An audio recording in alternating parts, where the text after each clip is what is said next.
Bonjour à tous et bienvenue sur Madforge Motor. Alors avant de commencer, on va voir un petit peu où en est la Manta. Ça fait des semaines et des semaines que je ponce tous les jours, regardez-moi ça. Alors voilà un petit peu côté Manta. L'avant, bon, pas grand chose. On a commencé à bosser ici. Voilà, là c'était soudé, c'était ressoudé. Ça se verra pas, ce sera invisible. Là on a tout lissé. Tout est parfaitement lisse, c'est super bien, super agréable à toucher. Voilà, l'aile est un peu élargie, c'est pas mal. Là on a le capot un peu Frankenstein, avec le vrai capot, une partie d'un autre truc, de la tôle, etc. pour tout refaire. Voilà. Voilà un petit peu le résultat. Pour l'instant en tout cas.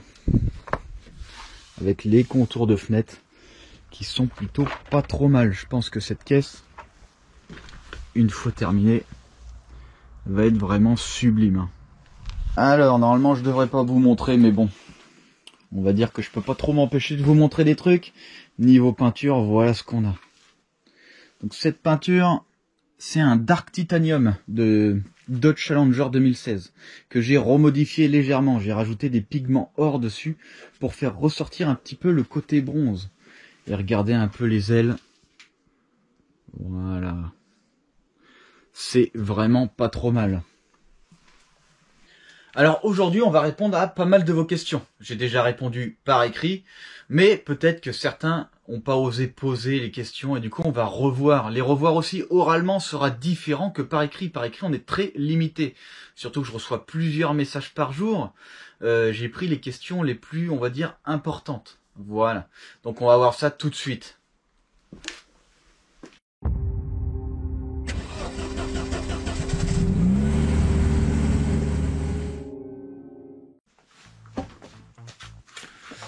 Alors pour commencer, on va parler un peu de la BMW. Voilà. Alors cette BMW, je l'ai achetée pour ma compagne de base. Elle voulait absolument avoir la BMW. On a acheté une 320D, celles qui ont des soucis de pompe à injection. Donc au final on l'achète pour ce problème-là. Et il y avait aussi un joint de culasse parce qu'il y a eu un gros souci moteur. Voilà. Du coup de base, cette voiture c'est une 5 portes. Voilà. Au final, je me suis pas occupé de la pompe à injection parce que il fallait l'emmener chez un dieseliste. Le dieseliste, quand je l'ai appelé, il m'a dit on fait plus ce genre de pompe, il y a trop de problèmes dessus. Voilà. On avait démonté la pompe en entier, on l'avait remontée avec tous les joints et derrière je devais aller la faire tester. Ils ont dit qu'ils refusaient de le faire. Au final, j'ai abandonné l'idée. Et depuis est né le nouveau projet, le projet Most Wanted. Voilà comment c'est fait. C'est pour cette raison qu'on a une 5 portes, enfin on va dire une 4 portes, et qu'on l'a modifié en 2. Voilà pourquoi. Parce que j'avais pas envie d'en racheter une, j'ai pas forcément les moyens. Déjà que tout mon argent part dans ces projets. Ce qu'il faut savoir, c'est que tous les mois, je suis à moins 600, moins 700 et tout. Je bois pas, je fume pas, je pars pas en soirée, je pars pas en vacances.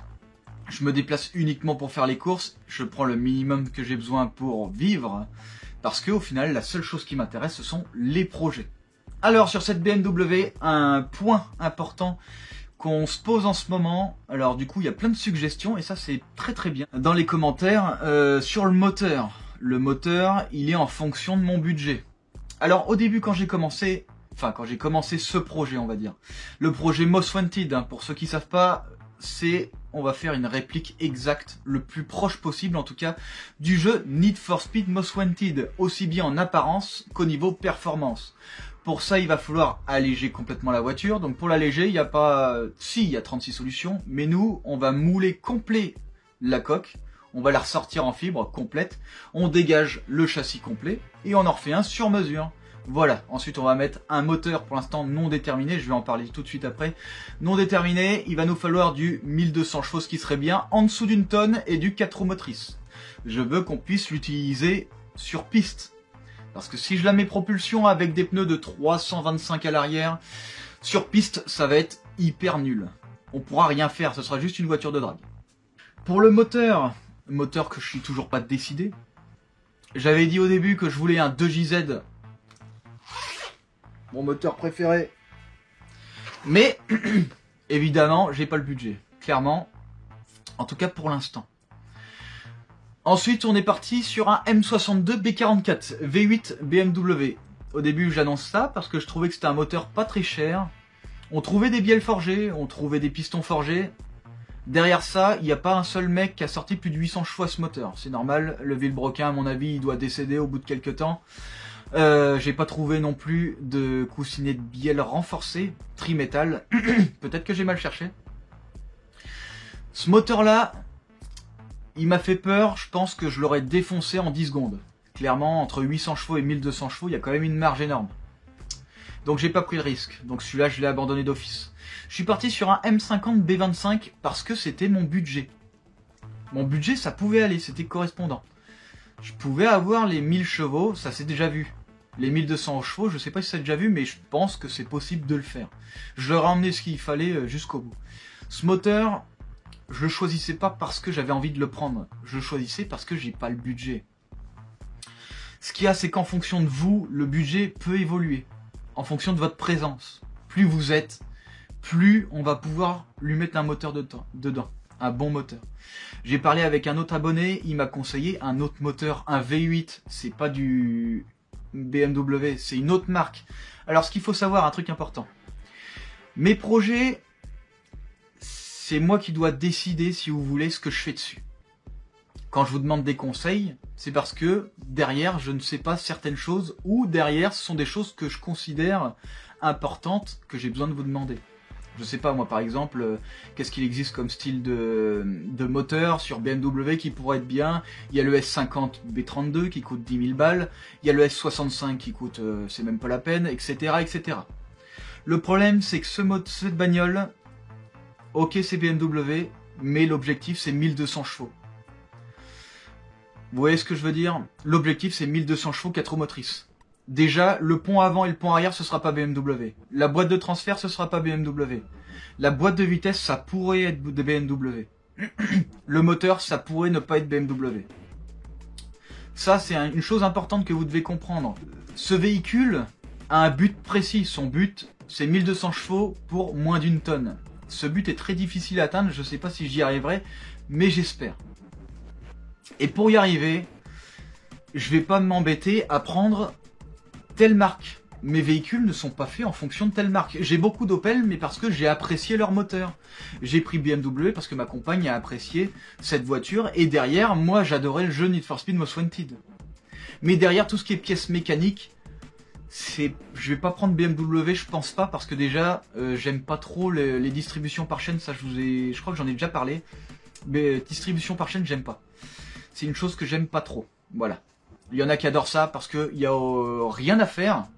Voilà, il y a quasiment aucune maintenance, il y a quand même des contrôles. Il y avait autre chose, on m'a aussi conseillé ce moteur, je le déteste et je vais vous expliquer pourquoi. Ce moteur est très très bien. Pour des grosses préparations, le LS. Alors pourquoi je hais ce moteur? Vous voyez le moteur V6? Je sais pas si vous le voyez d'ici. Le moteur V6 que je vais mettre dans cette Opel Manta. Double arbre à cam en tête. 24 soupapes. 4 soupapes par cylindre. Voilà. Ça, c'est une config d'un moteur moderne travaillé. Voilà, c'est un truc que j'aime. Des moteurs modernes. Le LS, c'est une conception de 1960. Qu'est-ce que je veux dire par là? Un seul arbre à cam. On peut rien régler, on est obligé d'acheter l'arbre à cam. On peut pas choisir nos retards, nos avances à l'ouverture, etc. 2 soupapes par cylindre. C'est vraiment antique. Voilà. Et ça, j'aime pas. Les culasses sorties sont carrées. Donc, les sorties d'échappement sont pas optimisées. Le mieux, c'est d'avoir des ronds. Voilà. La surface. Alors, la différence entre des sorties carrées et des sorties rondes. Qu'est-ce que je veux dire par là? Ça veut dire que la surface d'un cercle aura plus de surface pour le même périmètre par rapport à un carré. En gros, si vous voulez, le périmètre, c'est le contour du cercle. Voilà. Ou le contour d'un carré. Ça veut dire que pour le même périmètre, un carré va avoir moins de surface. Ici, la surface là. C'est assez difficile à expliquer, mais au final, c'est pour ces raisons que je n'aime pas ça. Pour ces raisons-là, c'est mal optimisé. On est dans les années 60, clairement. Et ce moteur, pourtant, il est vraiment, vraiment bon niveau performance. Le rendement est moisi, mais la performance est monstrueuse. C'est pour ça que je déteste ce moteur. Mais en même temps, ce moteur peut nous emmener à 3000 chevaux. Voilà. Vous voyez ce que je veux dire? En fait, les choix sont faits en fonction de ce qui me plaît. Bon après, un LS, je pense pas avoir les moyens pour un LS, clairement. C'est très très cher. Et c'est très lourd aussi. Voilà, ce qu'il faut pas oublier, c'est qu'on a un poids à respecter sur ce véhicule. Moteur dépend entièrement de mon budget. Voilà. Je peux rien dire de plus malheureusement. Au début, on m'avait conseillé de faire une cagnotte. Et au final, je me mets un peu à la place des autres. Je me dis, est-ce que moi je serais prêt à payer pour un projet? Et la réponse était non. J'étais pas prêt, moi, à payer pour un projet de n'importe qui. Voilà. Donc au final, c'est pour cette raison que j'avais pas envie trop d'en faire un. Et aussi, ce qu'il faut savoir, c'est que quand vous payez, on va dire, pour une cagnotte, derrière, si vous voulez, la voiture ne vous appartient pas. Et c'était ce côté-là que j'avais un peu du mal à apprécier. Voilà. Au fur et à mesure du temps, j'avais quand même envie de le faire parce que bah, j'ai zéro budget, zéro. Et là, il y a Coupable qui arrive. Alors là, grand miracle. Coupable, il me dit, toi, tu mérites que je te fasse monter. Là, franchement, j'étais un peu sur le fion, on va dire ça comme ça. Et là, je commence à comprendre que c'est pas de cagnotte que j'ai besoin, mais en fait, c'est de vous. C'est de votre présence. C'est votre présence qui vont faire que ce projet prendra vie. En tout cas, plus tôt qu'il devrait. Ce qu'il faut, c'est que j'ai besoin de visibilité, j'ai besoin d'abonnés. Voilà. En gros, plutôt que de vous demander de l'argent, je vais vous demander votre présence, qui a bien plus d'importance que de l'argent. Voilà. Cette chaîne, je l'ai fait parce que de la mécanique, j'en faisais déjà un petit peu. Ça fait pas longtemps que j'ai commencé, ça fait 6 ans. Ça fait 6 ans que j'ai commencé à toucher ma première voiture. Mon premier moteur, c'était une Calibra, une voiture de rêve. J'en parlerai un jour de cette Calibra, comment j'ai voulu, pourquoi, etc., etc. Et au fur et à mesure, bah, je fabriquais des trucs, je trouvais ça trop simple. Au fur et à mesure, j'allais de plus en plus loin. J'ai fait la Corsa Turbo juste avant de monter ma chaîne. Et je me suis dit, tiens, ce serait pas mal de montrer un petit peu au monde. Parce que moi, j'ai rien trouvé sur YouTube le jour où je devais faire une préparation cartographique. Le jour où je devais faire un transfert pont arrière sur une traction, passer en propulsion, mettre un moteur longitudinal, refaire du coup un tunnel de transmission. Tout ça, c'est expliqué nulle part. Je me suis dit, tiens, moi je sais faire tout ça. Alors pourquoi je le montrerai pas? Voilà comment j'ai commencé à construire ma chaîne. Je m'attendais pas du tout au fait que je serais vraiment payé. C'est pour ça que mes projets, de toute façon je mets tout dans mes projets, hein, mais c'est pour ça que comme je vous dis pour la BMW, je voulais partir sur une demande de don de base. Et qu'au final, j'ai abandonné l'idée. Voilà. Parce que je me rends compte qu'au final, juste le fait que vous soyez là, ça suffit amplement. Voilà. À partir d'un certain nombre d'abonnés, les projets ici, comme la BMW, si je veux, je peux la passer full carbone, full Kevlar. Tout dépend évidemment du nombre que vous êtes. J'ai pas besoin de vous demander. Alors là, vous allez me dire, comment ça se fait qu'il y en a qui demandent des dons, alors que derrière YouTube, on peut quand même toucher de l'argent? C'est très simple. La réponse est très simple, c'est que moi, je fais absolument tout seul. J'ai besoin de personne. Et la main-d'œuvre, c'est ce qu'il y a de plus cher. Et surtout, c'est ce qu'il y a de plus important, comme la connaissance. Moi, j'ai tout ça. J'ai tout ça parce que j'ai bossé toute ma vie pour ça. J'ai tout sacrifié pour avoir les connaissances et la pratique. C'est pour cette raison que moi, je n'ai pas besoin de demander de dons. Derrière ça, en plus, le confort, j'en ai pas besoin. Donc moi, à chaque fois que j'ai de l'argent, qu'est-ce que j'en fais? Je l'investis dans mes projets. Et après, ensemble, on les voit. Autre chose, le fait d'avoir fait cette chaîne aussi, m'oblige à être plus... comment dire? Ça m'oblige à être un peu plus précis sur mes préparations. Vu que je le montre, il va falloir que je sois un peu plus précis, il va falloir que je travaille un peu plus fortement. Et ça, au final, ça m'oblige à le faire. Et d'un côté, ça me permet d'avancer plus vite. Voilà. Alors, une autre question qui était posée par rapport au prototype. Pourquoi le prototype, je suis passé de la R5 Turbo à la Calibra? Une fois de plus, la réponse est très simple. La R5 Turbo 2 Maxi, du coup, c'est une de mes voitures que je préfère visuellement, en comptant aussi la Lancia Delta Integra HF Rally. Voilà, que je trouve magnifique. J'adore les caisses un peu carrées. J'adore ça. Sauf que, quand j'ai fait ce châssis, quand j'ai regardé les dimensions technique de l'empattement. Donc l'empattement, c'est de roue à roue. Votre voiture, elle est en long comme ça. Centre de roue à centre de roue, il y a une distance. L'empattement de la R5 Turbo 2 était très très court.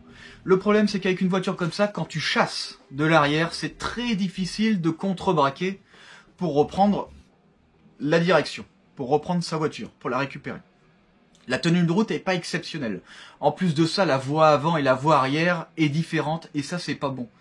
À l'époque, les conceptions étaient de cette façon parce que ils n'étaient pas encore optimisés. Voilà. Aujourd'hui, on sait que maintenant, le top, c'est d'avoir limite un arrière moins large que l'avant. C'est pour cette raison qu'au final, j'ai complètement changé. Voilà, c'est pour cette raison. Au final, j'allais investir plus d'argent uniquement pour un visuel. Sauf que là, l'objectif, c'était pas un visuel. L'objectif, c'était la construction d'une voiture. Voilà. Donc voilà pour répondre un peu de la R5 à la Calibra.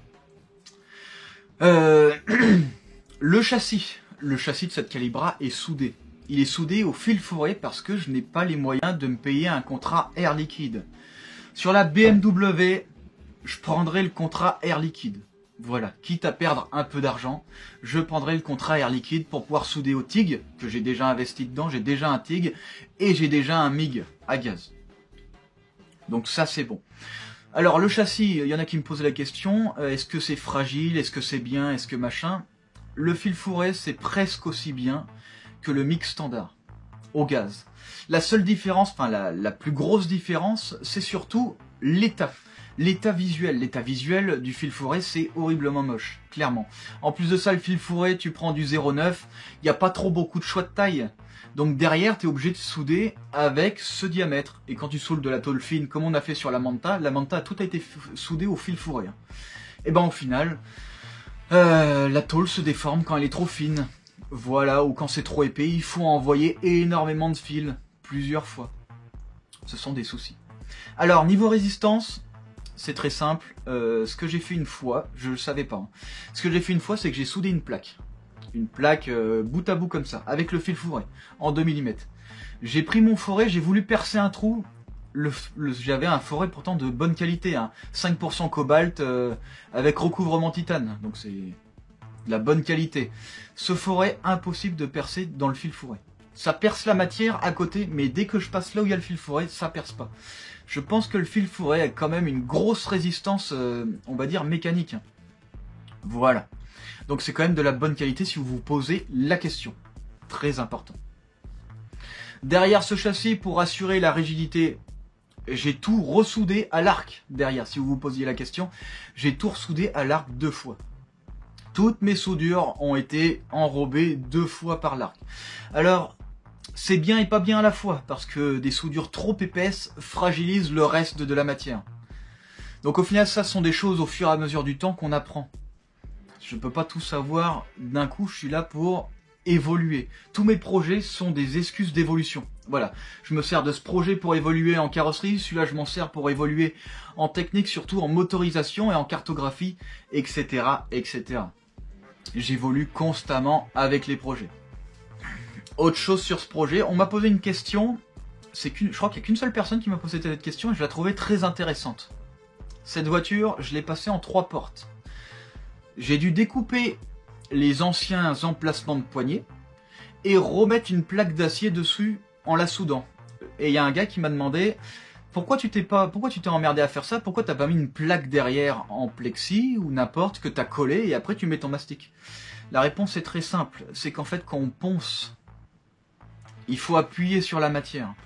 Si derrière on a une matière élastique, trop élastique, quand on va poncer, on va être au même niveau, mais quand on va relâcher, ça va revenir et ça va se bomber. Ou on va trop écraser, on va trop poncer et derrière on va avoir un creux. Voilà. Ensuite, le mastic c'est cassant. Derrière je mets un truc un peu trop, on va dire, pas très fiable.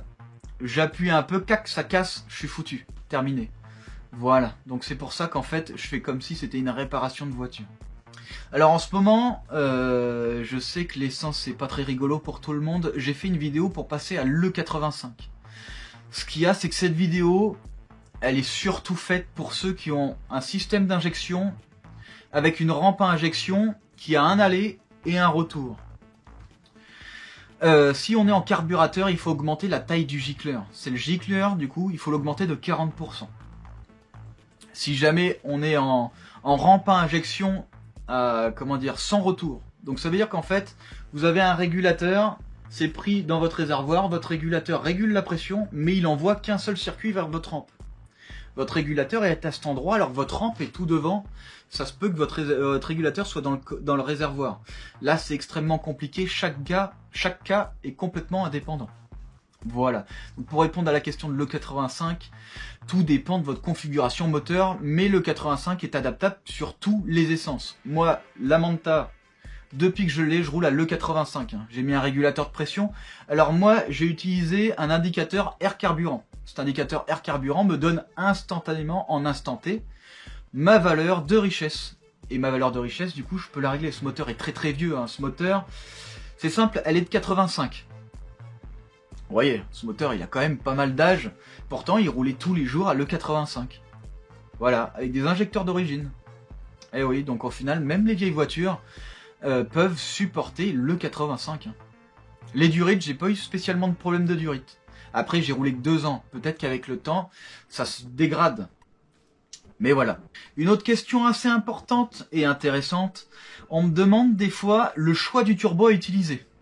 Les turbos, alors là c'est très particulier. Je vais vous expliquer, c'est très simple. Pour avoir le meilleur turbo en fonction de votre prépa, vous déterminez une puissance. On va dire 250 chevaux pour un 2 litres. Voilà. 250 chevaux pour un 2 litres, vous savez que vous voulez cette valeur, vous voulez 250 chevaux. Pour choisir le meilleur turbo, il faut choisir le turbo le plus petit possible, capable de fournir cette puissance. Ça veut dire qu'en fait, plus votre turbo il est petit, plus votre turbine va être entraînée facilement par les gaz d'échappement. Évidemment, en fonction de votre budget, vous pourrez choisir roulement à bicéramique, comme j'ai fait pour la turbo par exemple, la Corsa Turbo, ou par palier.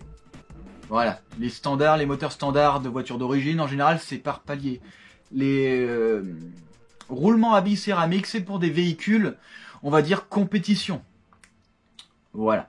Donc au final, vous avez 250 chevaux, vous appelez un fournisseur qui s'y connaît vraiment. Voilà, un mec qui fait de la préparation, parce que si c'est pour une prépa, c'est important. Vous lui dites, je veux un turbo qui fournisse 250 chevaux. Parce que je veux 250 chevaux, il va peut-être vous dire prenez plutôt un turbo qui fournit jusqu'à 300 pour avoir une marge. Derrière ça, un turbo plus petit, sur votre courbe, plutôt que de faire ça, votre courbe, vous pourrez avoir une plage d'utilisation plus grande, parce que votre turbo se lancera plus tôt. C'est pour ça qu'il faut prendre le turbo le plus petit possible, en fonction de la puissance que vous demandez. Et la meilleure, on va dire, configuration possible. Donc roulement à billes céramique. Par contre là, en France, un petit 1500, un petit 2500 balles. Ah ouais, c'est pas marrant. c'est pas marrant du tout. Moi, mon turbo de la Corsa Turbo qui fournit 460 chevaux, c'est un MS Most de... Comment ça s'appelle, d'AliExpress. Alors, vous allez dire, oh putain, la Chine, c'est de la zob. Ouais, en attendant, mon turbo, je l'ai payé 580 balles. Roulement à billes céramique. Ça veut dire que quand je coupe mon moteur, je suis au ralenti. 10 secondes encore, mon turbo, je l'entends tourner. Il tourne encore pendant 10 secondes après avoir coupé le contact. C'est un super turbo. Et derrière, il fournit ce que je lui demande. Voilà, tout dépend de vos budgets une fois de plus. Pour cette voiture, par exemple, je sais que le turbo, il va falloir envoyer un truc dans les 2500-3500 balles si je vais en France. Parce que moi, je veux absolument du roulement à billes céramique. Très, très important. Derrière, si en plus on passe en V8 twin turbo, eh oui, parce qu'on n'est toujours pas décidé pour le moteur, voilà, j'aurai 2 turbos à payer. Et je veux absolument du roulement à billes céramique pour les raisons que je vous ai expliquées. Et il me faut les turbos les plus petits possibles en fonction de la puissance que j'ai besoin. Sauf que là, ils seront quand même gros. Voilà. Donc voilà, je pense qu'on a fait à peu près le tour. Évidemment, il y avait plein d'autres questions. Là, c'est surtout, j'ai voulu préciser certaines choses importantes. C'était un peu plus que des questions simples. Voilà, il y avait d'autres questions, du genre, quel est mon cursus ? Et ben, en fait, j'ai absolument aucun diplôme en mécanique. Voilà, mécanique automobile, j'ai rien du tout, zéro. Même mon travail, c'est même pas ça. C'est pas ça du tout. c'est la passion qui parle, et un passionné sera, je pense, hein, sera toujours meilleur qu'un professionnel qui aime pas forcément trop son travail. C'est une chose très importante, ça. Ça veut dire que vous n'avez pas besoin d'avoir des qualifications spécifiques pour réaliser des trucs comme ça. Ce qu'il faut pas oublier, c'est que je fais mes châssis, je fais mes moteurs, je les prépare, je fais mes cartographies, je les règle, je fais mes peintures, je fais mes carrosseries. Je fais tout, je fais mon électricité. Derrière, j'ai aucun diplôme. Ça vous rassure, je pense, n'importe qui au monde qui est passionné y arrive, même s'il a jamais rien reçu comme notion. Si vous êtes intéressé, vous réussirez à coup sûr. Et c'est pour ça qu'il faut se lancer. Il faut pas avoir peur. Vous laissez pas critiquer. Les gens qui vous critiquent, c'est les gens qui derrière font rien. Ne vous laissez pas abattre, faites ce que vous aimez. Admettons, vous me présentez une voiture, je peux très bien ne pas l'apprécier visuellement, mais derrière, il y a un travail. C'est le travail que j'apprécie. Le résultat est encore autre. Le plus important, c'est le travail et l'avancement personnel. Surtout, ça, c'est très important. Laissez les gens parler. Plus les gens parlent, moins ils font de choses, vous remarquerez. Au final, laissez-les faire. Voilà, regarde, un jour, peut-être que vous réussirez à faire les mêmes choses que moi. Des châssis sur mesure, des moteurs préparés, des peintures complètes avec des carrosseries modifiées, des trucs de fou. Tout ça, on se moquait au début. Parce que les gens aiment se moquer, ça leur donne plus de force. Faites ce que vous aimez, c'est très important. Ah oui, il y avait aussi une question. Pourquoi je mets des couvertures de survie dans mon garage? Eh bien parce qu'en fait, regardez ici. C'est bien éclairé. Voilà, ici on voit rien parce que le plafond absorbe la lumière, ne la reflète pas.